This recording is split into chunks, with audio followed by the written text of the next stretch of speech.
नमस्कार दोस्तों, स्वागत है आपका अपने YouTube चैनल आधार क्लासेज राजगढ़ में। दोस्तों अब आज नेक्स्ट करंट जी की क्लास के बारे में देखते हैं। सबसे पहले हम देखते हैं पहला क्वेश्चन। पहले क्वेश्चन से हम क्लास की शुरुआत करें। दोस्तों सबसे पहले क्वेश्चन आता है कि नेपाल के नए राष्ट्रपति कौन बने हैं। सबसे पहले अगर हम बात करें तो नेपाल के नए राष्ट्रपति कौन बने हैं। नेपाल के नए राष्ट्रपति अगर हम बात करें दोस्तों तो इसका आंसर आएगा रामचंद्र पौडेल। क्या नाम आता है? रामचंद्र पौडेल। अगर हम बात करें नेपाल की अगर हम बात करें तो नेपाल के जो प्रधानमंत्री हैं, प्रधानमंत्री की अगर हम बात करें तो वो कौन है?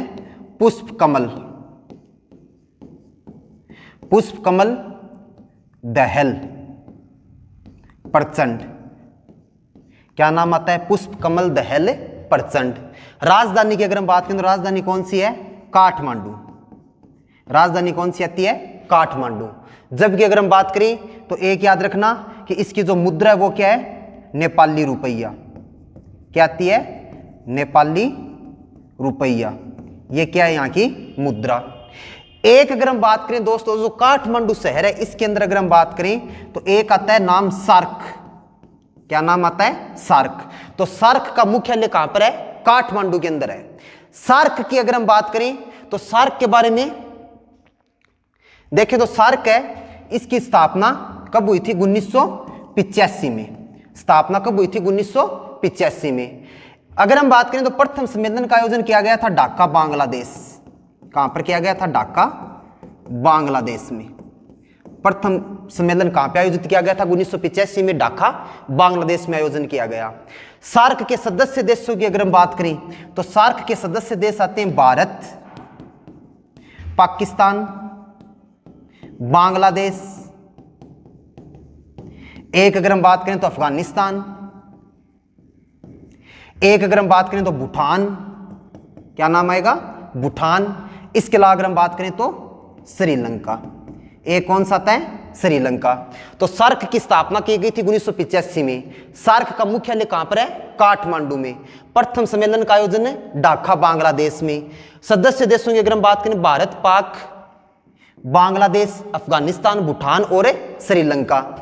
इसके अलावा अगर हम बात करें तो एक चीज याद रखना, सार्क की जो फुल फॉर्म है, सार्क की अगर हम बात करें तो पूरा नाम क्या है? दक्षिण एशियाई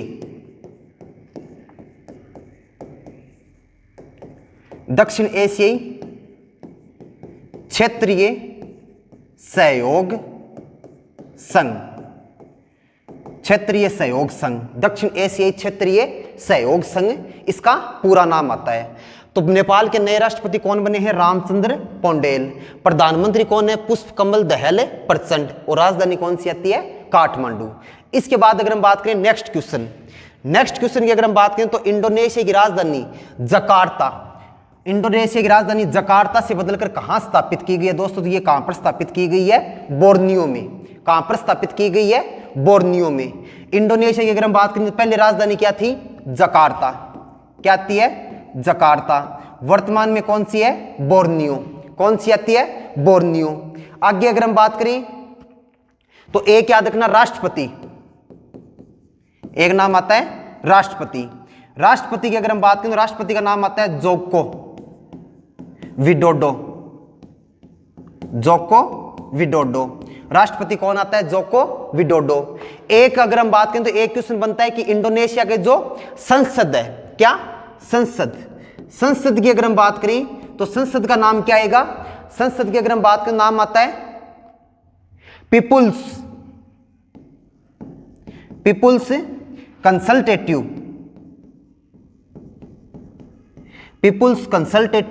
असेंबली। People's consultative assembly. यहां पर अगर हम बात करें तो नेपाल की अगर हम बात करें तो नेपाल की संसद का नाम क्या आता है दोस्तों? राष्ट्रीय पंचायत। क्या नाम है? राष्ट्रीय पंचायत। पुराने समय के अंदर अगर हम बात करें तो नेपाल था वो एकमात्र हिंदू राष्ट्र था। वर्तमान में क्या बन गया है? धर्मनिरपेक्ष। वर्तमान में कौन सा देश बन गया? धर्मनिरपेक्ष। आगे अगर हम बात करें इंडोनेशिया के बारे में तो प्राचीन समय में राजधानी क्या थी? जकार्ता। वर्तमान में कौन सी है? बोर्नियो। राष्ट्रपति कौन आता है? Joko Widodo. कौन सा आता है? जोको विडोडो, और संसद का नाम क्या आता है? People's consultative assembly. इसके अलावा अगर हम बात करें तो इंडोनेशिया के अंदर एक चीज और याद रखनी है आपको, एक नाम आता है आसियान। आसियान, आसियान की अगर हम बात करें, आसियान की अगर हम बात करें दोस्तों, तो इसका एक तो आता है पूरा नाम, पूरे नाम की अगर हम बात करें तो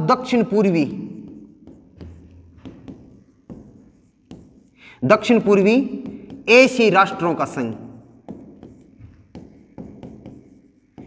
एशियाई राष्ट्रों का संघ। पूरा नाम क्या आता है? दक्षिण पूर्वी एशियाई राष्ट्रों का संघ। अगर हम बात करें स्थापना की, तो इसकी स्थापना की गई थी 8 अगस्त 1967। स्थापना कब की जाती है? 8 अगस्त 1967 को। एक आते हैं सदस्य देश। सदस्य देश की अगर हम बात करें तो एक तो नाम आएगा Thailand, Philippines, Indonesia, Thailand, Philippines, Indonesia.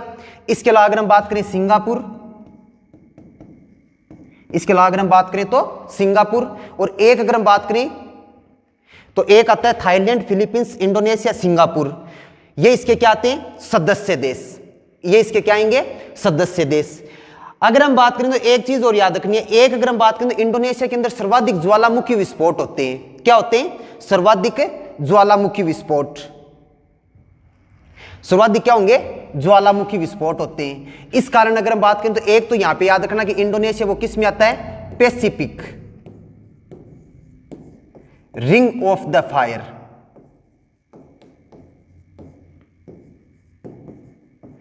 Pacific ring of the fire, एक तो किस में आएगा? Pacific ring of the fire में आएगा।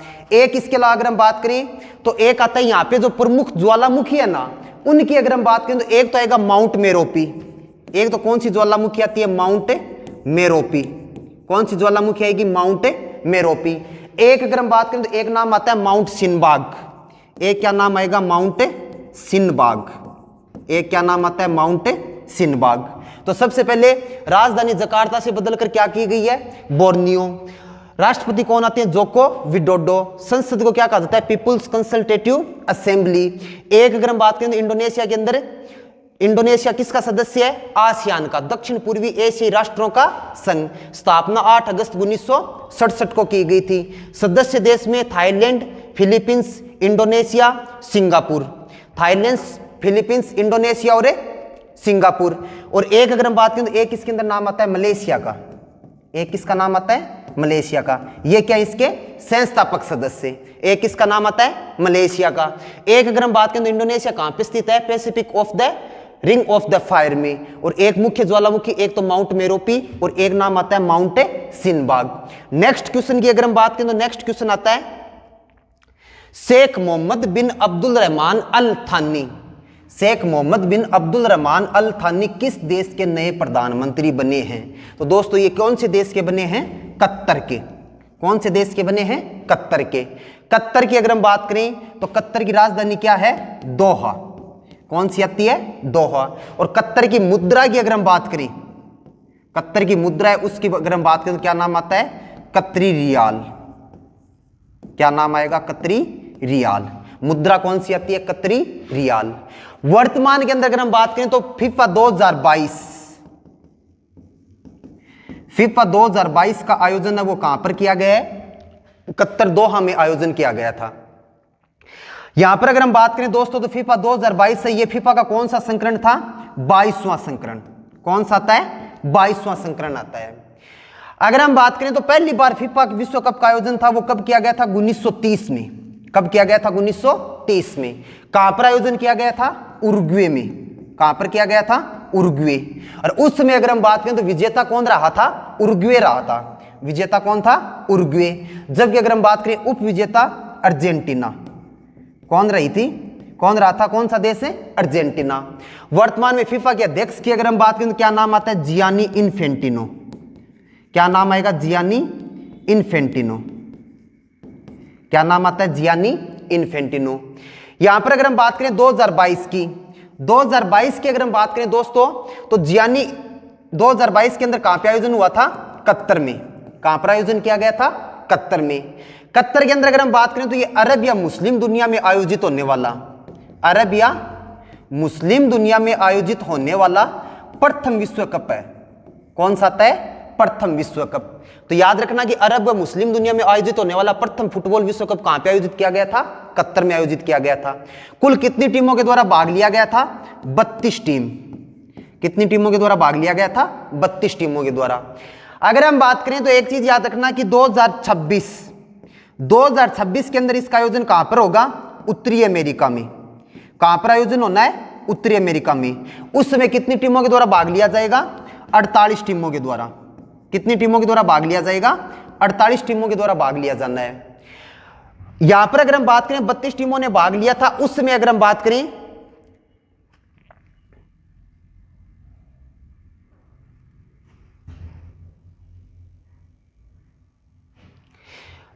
2022 के अंदर अगर हम बात करें तो कौन सा संस्करण हुआ था? 22वां संस्करण।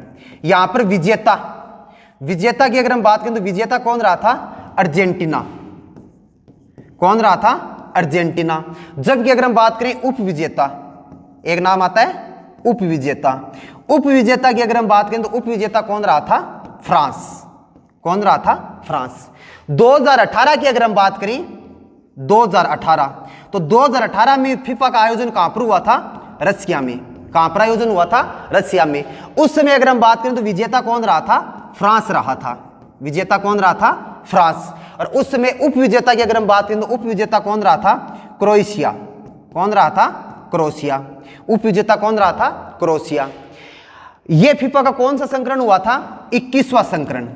कौन सा संस्करण हुआ था? उसमें 21वां संस्करण हुआ था दोस्तों। आगे अगर हम बात करें तो एक चीज और याद रखना कि जो विजेता अर्जेंटीना और उपविजेता फ्रांस थे, तो अर्जेंटीना का कप्तान था, ये तो कौन था? मेसी। कौन था? मेसी। जबकि अगर हम बात करें फ्रांस का कप्तान कौन रहा था? ह्यूगो लेरिस। 2022 में फ्रांस का कप्तान है ह्यूगो लेरिस था। एक बात ये याद रखना। एक अगर हम बात करें तो एक फीफा के अंदर अगर हम बात करें तो कुछ पुरस्कार प्रदान किए जाते हैं, जिनमें अगर हम बात करें तो प्रमुख रूप से 3 पुरस्कार प्रदान किए जाते हैं। 3 कौन कौन से? एक तो नाम आता है गोल्डन बूट। क्या नाम आएगा? Golden boot. एक नाम आता है गोल्डन बॉल। क्या नाम आता है? Golden ball. और एक अगर हम बात करें तो एक नाम आएगा गोल्डन ग्लव। क्या नाम आता है? Golden glove. एक तो नाम आएगा गोल्डन बूट, एक नाम आएगा गोल्डन बॉल और एक नाम आएगा गोल्डन ग्लव। गोल्डन बूट जो 2022 के अंदर प्रदान किया गया है वो किसको किया जाता है? काइलियन। किसको प्रदान किया गया? Kylian Mbappe. किसको प्रदान किया गया? काइलियन एम्बापे को।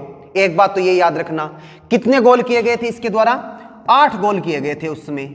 सर्वाधिक 8 गोल किसके द्वारा किए जाते हैं? काइलियन एम्बापे के द्वारा। गोल्डन बॉल की अगर हम बात करें तो ये किसको दिया गया था? लियोनेल मेसी को। किसको दिया गया था? लियोनेल मेसी को। इससे पहले अगर हम बात करें तो लियोनेल मेसी के द्वारा 2014 में, कब है?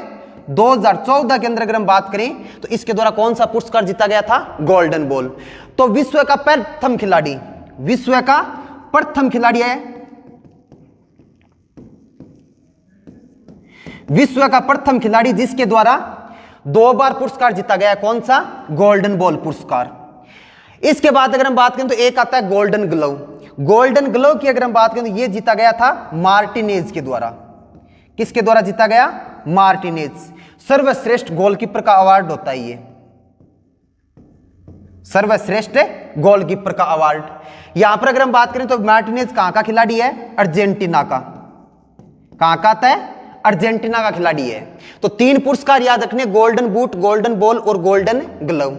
वर्तमान में अगर हम बात करें तो इसका अध्यक्ष कौन है? Gianni Infantino. एक आता है कि वर्तमान में इसके सदस्य देश कितने? 211। संस्थापक की अगर हम बात करें तो संस्थापक के अंदर एक तो नाम आता है फ्रांस, एक अगर हम बात करें जर्मनी, एक अगर हम बात करें तो एक नाम आएगा स्पेन, एक अगर हम बात करें तो स्वीडन, एक अगर हम बात करें तो बेल्जियम, एक अगर हम देखें तो डेनमार्क। एक कौन आता है? डेनमार्क। इसके अलावा अगर हम बात करें तो नीदरलैंड और एक नाम आता है स्विट्जरलैंड, स्विट्जरलैंड।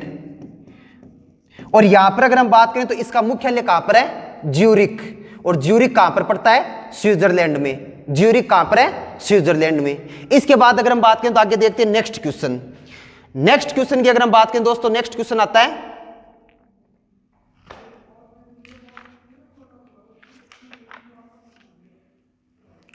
उन्नीसवीं बिशमटेक मंत्री स्तरीय बैठक 2023 का आयोजन कहां किया गया? तो यह किया गया बैंकॉक थाईलैंड के अंदर। बिशमटेक मंत्री स्तरीय बैठक 2023 19वीं कहां पर आयोजन किया गया? बैंकॉक के थाईलैंड के अंदर। कहां पर आयोजन किया गया? बैंकॉक के थाईलैंड। अब देखो बैंकॉक थाईलैंड की अगर हम बात करें तो सबसे पहले हम बात करते हैं बिशमटेक। किसकी बात करते हैं? बिशमटेक की। बिशमटेक की अगर हम बात करें दोस्तों, एक तो आता है इसका पूरा नाम। पूरे नाम की अगर हम बात करें तो पूरा नाम आता है बंगाल की खाड़ी। बंगाल की खाड़ी, बंगाल की खाड़ी बहुक्षेत्रीय, बंगाल की खाड़ी बहुक्षेत्रीय आर्थिक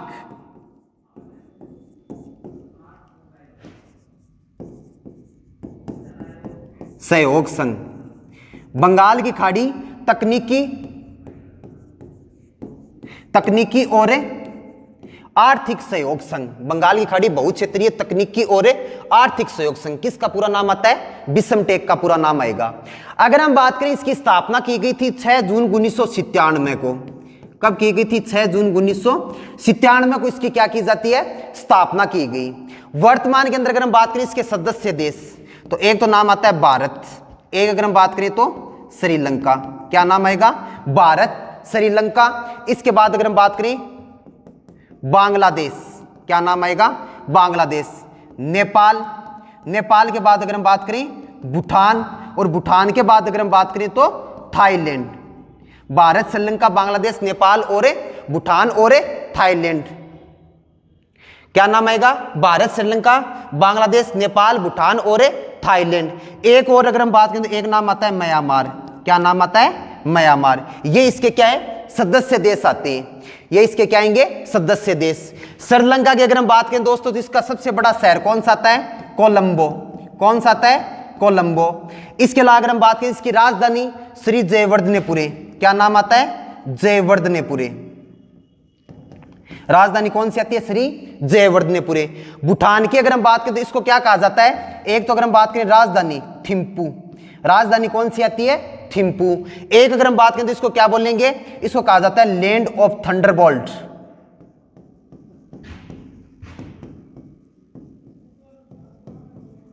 क्या नाम आता है? Land of Thunderbolt. एक अगर हम बात करें तो एक नाम आता है बांग्लादेश। बांग्लादेश की अगर हम बात करें तो प्रधानमंत्री कौन है? शेख हसीना। क्या नाम आता है? शेख हसीना। एक बात तो ये याद रखना। एक अगर हम बात करें राजधानी ढाका। राजधानी कौन सी है? ढाका। और सबसे इंपॉर्टेंट क्वेश्चन की अगर हम बात करें दोस्तों, इसका राष्ट्रगान कौन सा है? अमार बांग्ला सोनार। अमार सोनार है बांग्ला। अब देखो मेन चीज क्या याद रखनी है आपको कि रविंद्रनाथ टैगोर के द्वारा यह राष्ट्रगान लिखा गया था। तो विश्व का एकमात्र व्यक्ति जिसके द्वारा लिखे गए जिसके द्वारा दो देशों के राष्ट्रगान लिखे गए थे, एक तो भारत और एक बांग्लादेश। एक तो भारत आता है और एक बांग्लादेश। भारत का कौन सा है? जनगण मन। जबकि अगर हम बात करें बांग्लादेश का कौन सा आता है? अमार सोनार बांग्ला। तो विश्व का एकमात्र व्यक्ति जिसके द्वारा दो देशों के राष्ट्रगान लिखे गए थे। इसके बाद हम बात करें आगे नेक्स्ट क्वेश्चन। नेक्स्ट क्वेश्चन की अगर हम बात करें दोस्तों आता है चीन।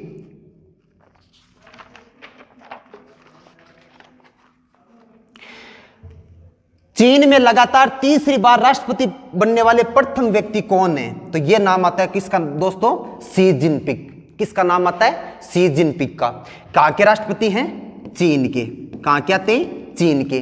चीन की राजधानी क्या कौन सी आती है? बीजिंग। कौन सी है राजधानी? बीजिंग। जबकि अगर हम बात करें भाषा कौन सी आती है? मदारिन। भाषा कौन सी है? मदारिन। जबकि अगर हम बात करें मुद्रा युआन, कौन सी आती है? युआन। एक बात तो ये याद रखना, एक अगर हम बात करें तो एक तो चीन और एक नाम आता है मंगोलिया। एक तो चीन और एक नाम आएगा मंगोलिया। चीन और मंगोलिया की अगर हम बात करें तो यहाँ पे एक स्थान पड़ता है गोबिका मरुस्थल। कौन सा मरुस्थल है? गोबिका मरुस्थल। कौन सा मरुस्थल आएगा? गोबिका मरुस्थल। और यह है एक ठंडा मरुस्थल। कैसा मरुस्थल है? ठंडा मरुस्थल। तो एक तो आता है गोबी का मरुस्थल और एक आता है जुनगारिया। एक चीन के अंदर एक मरुस्थल और है छोटा, कौन सा? जुनगारिया। कौन सा मरुस्थल आता है? जुनगारिया। एक चीन की सबसे लंबी नदी की अगर हम बात करें दोस्तों तो वो आती है यांगत्से नदी।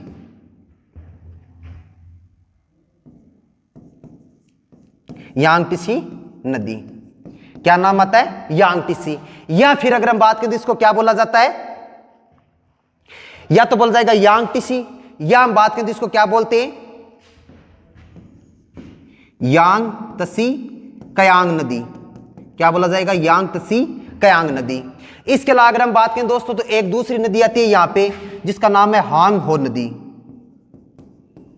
कौन सी आती है? हांग हो नदी। और इसको क्या कहा जाता है? चीन की पिल्ली नदी। क्या बोला जाता है? चीन की पिल्ली नदी बोला जाता है। तो एक तो होगी हांग हो नदी और एक अगर हम बात करें तो एक कौन सी आती है? यांगत्से या यांगत्से नदी। सबसे लंबी नदी कौन सी है? यांगत्से कयांग नदी। नेक्स्ट क्वेश्चन की अगर हम बात करें तो नेक्स्ट क्वेश्चन आता है कि axis mutual fund, axis mutual fund के नए एमडी एवं सीईओ, एमडी व सीईओ कौन बने हैं? तो इनका नाम आएगा बी गोप कुमार। क्या नाम आता है? बी गोप कुमार। अगर हम बात करें दोस्तों तो इसकी स्थापना कब की गई थी? 2009 में। एक्सिस म्यूचुअल फंड की स्थापना कब की गई? 2009 में। मुख्यालय कहां पर है? बंबई में। कहां पर आता है? बंबई में। इसके अलावा अगर हम बात करें तो एक नाम आता है राहुल भाटिया। तो राहुल भाटिया की अगर हम बात करें तो एक तो ये इंडिगो एयरलाइंस,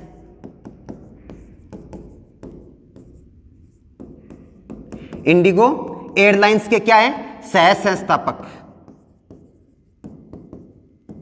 क्या आते हैं? इंडिगो एयरलाइंस के सह संस्थापक। इंडिगो एयरलाइंस की अगर हम बात करें तो इसकी स्थापना कब हुई थी? यह शुरू हुई थी 4 अगस्त 2006 को। कब शुरू हुई थी? 4 अगस्त 2006 को शुरू की गई थी। एक चीज तो ये याद रखना। एक आते हैं ये इंटर ग्लोबल इंटरप्राइजेज के संस्थापक, इंटर ग्लोबल इंटरप्राइजेज के संस्थापक आते हैं। एक नाम आता है दोस्तों नेविल सिंघवी। क्या नाम आता है? नेविल सिंघवी। तो इनकी अगर हम बात करें तो ये आते हैं बॉम्बे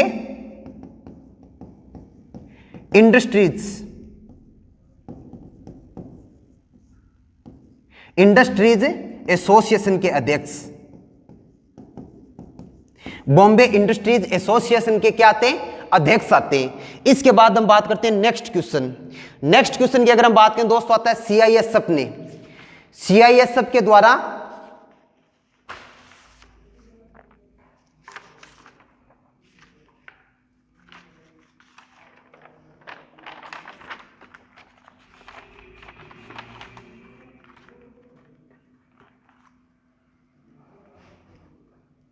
सीआईएसएफ के द्वारा 10 मार्च 2023 को, 10 मार्च 2023 को अपना कौन सा स्थापना दिवस मनाया गया? तो यह मनाया गया था दोस्तों 54वां स्थापना दिवस। कौन सा मनाया गया था? 54वां स्थापना दिवस मनाया जाता है। यहां पर अगर हम बात करें वर्तमान के अंदर इसका मुख्यालय कहां पर है? नई दिल्ली के अंदर। कहां पर आता है? नई दिल्ली। एक अगर हम बात करें इसके महानिदेशक, क्या नाम आता है? महानिदेशक। इनकी अगर हम बात करें तो इनका नाम आता है सीलवर्धन सिंह है। क्या नाम आता है? सीलवर्धन सिंह है। ये इसके क्या आते हैं? महानिदेशक आते हैं। एक अगर हम बात करें इसकी स्थापना कब की गई थी दोस्तों? 10 मार्च 1969। स्थापना कब की जाती है? 10 मार्च 1969। इनकी अगर हम बात करें तो ये सीआईएसएफ का कार्य क्या है? तो इसका कार्य मतलब जो सरकारी औद्योगिक संस्थान है उनकी क्या करना? देखभाल करना।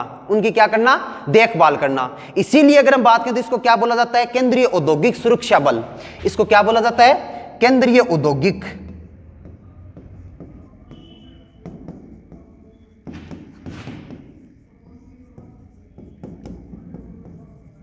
क्या बोला जाएगा? केंद्रीय औद्योगिक सुरक्षा बल बोला जाता है। सीआईएसएफ को क्या बोला जाता है? केंद्रीय औद्योगिक सुरक्षा बल। इसके बाद हम बात करते हैं नेक्स्ट क्वेश्चन।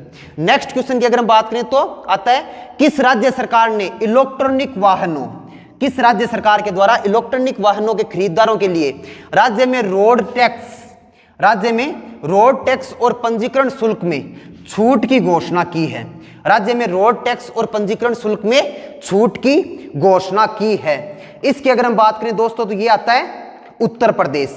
कौन सा आता है? उत्तर प्रदेश। इनके द्वारा अगर हम बात करें रोड टैक्स और पंजीकरण शुल्क में छूट की घोषणा की है। उत्तर प्रदेश की अगर हम बात करें मुख्यमंत्री तो कौन आता है? योगी आदित्यनाथ।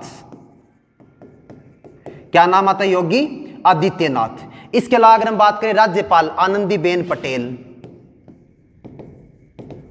क्या नाम आएगा? आनंदीबेन पटेल। राजधानी की अगर हम बात करें तो लखनऊ।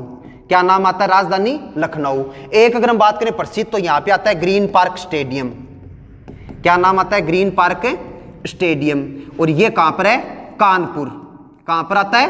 कानपुर में। इसके अलावा अगर हम बात करें तो एक याद रखना, राष्ट्रीय नेशनल पार्क। क्या नाम आता है? National park. और नेशनल पार्क की अगर हम बात करें तो एक तो नाम आएगा चंद्रप्रभा। क्या नाम आता है? चंद्रप्रभा राष्ट्रीय उद्यान। और एक नाम आता है दूधवा। दूधवा नेशनल पार्क। एक नाम आता है दूधवा नेशनल पार्क। इसके बाद हम बात करें मध्य प्रदेश। मध्य प्रदेश की अगर हम बात करें तो मध्य प्रदेश की राजधानी कौन सी आती है? भोपाल। कौन सी आएगी? भोपाल। एक चीज तो ये याद रखना। एक आता है राज्यपाल। राज्यपाल की अगर हम बात करें तो मंगूभाई छगनभाई पटेल। मंगूभाई छगनभाई पटेल यहाँ के क्या है? राज्यपाल। और मुख्यमंत्री की अगर हम बात करें तो मुख्यमंत्री का नाम आता है शिवराज सिंह चौहान। शिवराज सिंह चौहान। तो राजधानी कौन सी आती है? भोपाल। जबकि अगर हम बात करें राज्यपाल मंगूभाई छगनभाई पटेल। और एक अगर हम बात करें तो एक आता है शिवराज सिंह चौहान, यहाँ के क्या है? मुख्यमंत्री। अब यहां पर अगर हम बात करें तो एक तो याद रखना दोस्तों, मध्य प्रदेश के द्वारा एक योजना शुरू की गई है, लाडली बहना परियोजना। लाडली बहना योजना। लाडली बहना योजना। कौन सी योजना शुरू की गई है? लाडली बहना योजना। एक तो ये याद रखना, मुख्यमंत्री लाडली बहना योजना। इसके अलावा अगर हम बात करें तो एक आता है 5वां खेलो इंडिया यूथ गेम्स। 5वां खेलो इंडिया यूथ गेम्स का आयोजन कहां पे किया गया था? मध्य प्रदेश में किया गया था। तो एक 5वां खेलो इंडिया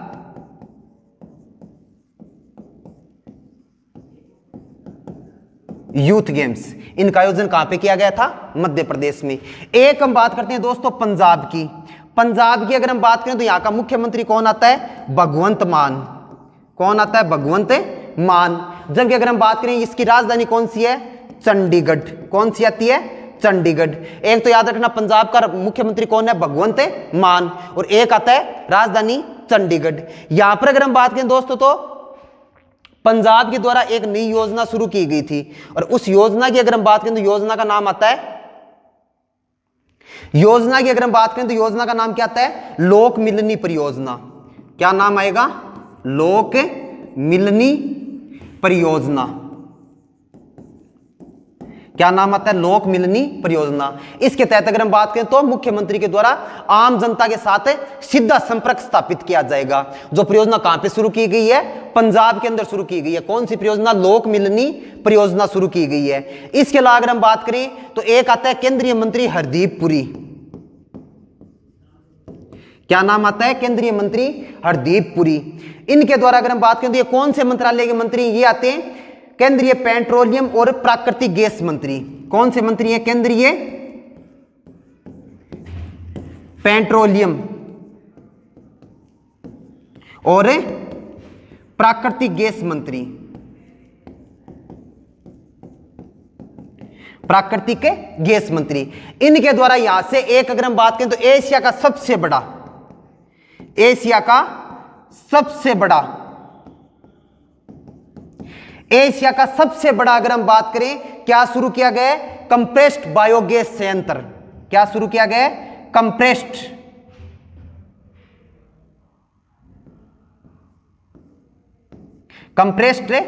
बायोगैस संयंत्र शुरू किया गया है। कंप्रेस्ड बायोगैस संयंत्र किसके द्वारा उद्घाटन किया गया था? केंद्रीय पेट्रोल और प्राकृतिक गैस मंत्री हरदीप पुरी के द्वारा। एशिया का सबसे बड़ा है जो कहां पे शुरू किया गया? पंजाब में। और एक पंजाब में कौन सी योजना चलाई गई है? लोक मिलनी परियोजना, जिसके द्वारा भगवंत मान के द्वारा लोगों के साथ सीधा संपर्क सुना किया जाएगा और उनकी शिकायतों का वहीं पे ही निर्धारण किया जाएगा। नेक्स्ट क्वेश्चन की अगर हम बात करें दोस्तों, नेक्स्ट क्वेश्चन आता है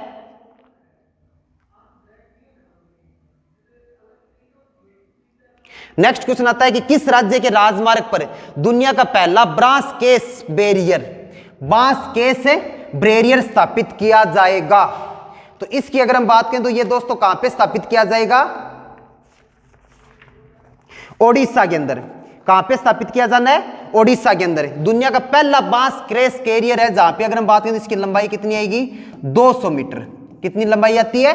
200 मीटर। ये किसको किससे जोड़ेगा? तो ये अगर हम बात करें तो ये महाराष्ट्र के अंदर चंद्रपुर को, महाराष्ट्र के अंदर अगर हम बात करें चंद्रपुर को किससे जोड़ेगा? यवतमाला से। किससे जोड़ने वाला है? महाराष्ट्र के चंद्रपुर को किससे जोड़ेगा? यवतमाला के साथ जोड़ेगा। महाराष्ट्र की अगर हम बात करें तो मुख्यमंत्री कौन है दोस्तों? एकनाथ शिंदे। महाराष्ट्र के मुख्यमंत्री कौन है? एकनाथ शिंदे। कौन आते हैं? एकनाथ शिंदे। एक अगर हम बात करें तो एक याद रखना कि दोस्तों महाराष्ट्र के अंदर प्रमुख लोक नृत्य आते हैं, और लोक नृत्य की अगर हम बात करें तो एक तो नाम आता है कोल्ली, एक तो क्या नाम आता है? कोल्ली, और एक नाम आता है लावणी। क्या नाम आता है? लावणी। एक तो आएगा कोल्ली और एक आएगा लावणी, और एक अगर हम बात करें तो एक नाम आता है तमाशा। क्या नाम आएगा? तमाशा। और एक नाम आता है पौदास। क्या नाम आता है? पौदास। तो ये चारों लोक नृत्य कहां के? महाराष्ट्र के। इसके बाद अगर हम बात करें तो एक दोस्तों नाम आता है केरल। केरल की अगर हम बात करें तो राजधानी कौन सी है? तिरुवनंतपुरम। कौन सी आती है? तिरुवनंतपुरम। और कर्नाटक की अगर हम बात करें दोस्तों, कर्नाटक का वर्तमान के अंदर एक राज्यपाल बनाया गया थावरचंद गहलोत। किसको बनाया गया? थावरचंद गहलोत को। यहां पर अगर हम बात करें तो इसकी राजधानी कौन सी आती है? बेंगलुरु। कौन सी आएगी? बेंगलुरु। और बेंगलुरु को अगर हम बात करें तो एक तो कहा जाता है भारत का उद्यान नगर, और एक अगर हम बात करें तो इसको क्या कहा जाता है? Silicon valley. सिलिकॉन वैली कहा जाता है। और वैसे सिलिकॉन वैली है कहां पर? यूएसए के अंदर। आईटी संस्थाओं की स्थापना की गई है यहां पे सिलिकॉन वैली में। तो भारत में सर्वाधिक आईटी संस्थान कहां पर है? बेंगलुरु में। इसलिए भारतीय सिलिकॉन वैली किसको कहा जाता है? बेंगलुरु को। और एक अगर हम बात करें तो इसको क्या कहा जाता है? उद्यान नगर। क्या बोला जाएगा? उद्यान नगर। नेक्स्ट क्वेश्चन की अगर हम बात करें दोस्तों, नेक्स्ट क्वेश्चन आता है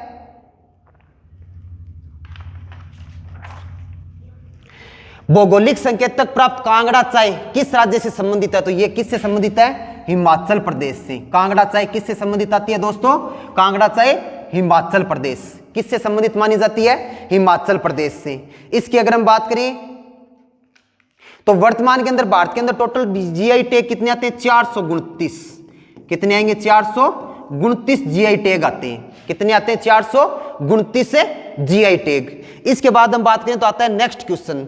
नेक्स्ट क्वेश्चन आता है कि केंद्रीय विद्युत नियामक आयोग के अध्यक्ष कौन बने हैं? किसको बनाया गया है? जिष्णु बरुआ को। किसको बनाया गया है दोस्तों? जिष्णु बरुआ को बनाया गया है। इसकी अगर हम बात करें तो इसका अधिनियम 1998 के तहत, अधिनियम 1998 के तहत अगर हम बात करें तो इसकी क्या की गई थी? स्थापना की गई थी केंद्रीय विद्युत नियामक आयोग की। अगर हम बात करें तो इसके अंदर एक तो अध्यक्ष होता है, एक तो क्या होता है? अध्यक्ष, और 4 क्या होते हैं? अन्य सदस्य होते हैं। एक तो अध्यक्ष आएगा और 4 अन्य सदस्य आएंगे। नेक्स्ट क्वेश्चन की अगर हम बात करें दोस्तों तो नेक्स्ट क्वेश्चन आता है कि हाल ही में नितिन गडकरी ने किस राज्य में 7वीं राष्ट्रीय राजमार्ग परियोजना का उद्घाटन किया है? तो ये कहां पर किया गया है? मध्य प्रदेश के अंदर। कहां पर किया गया? ये मध्य प्रदेश के अंदर। और मध्य प्रदेश में अंदर इसकी टोटल लंबाई कितनी है? 204 किलोमीटर। कितनी आती है? 204 किलोमीटर। तो दोस्तों आज की क्लास हमारी यहीं पे समाप्त होती है। क्लास को ज्यादा से ज्यादा शेयर करें और चैनल को सब्सक्राइब करें। धन्यवाद।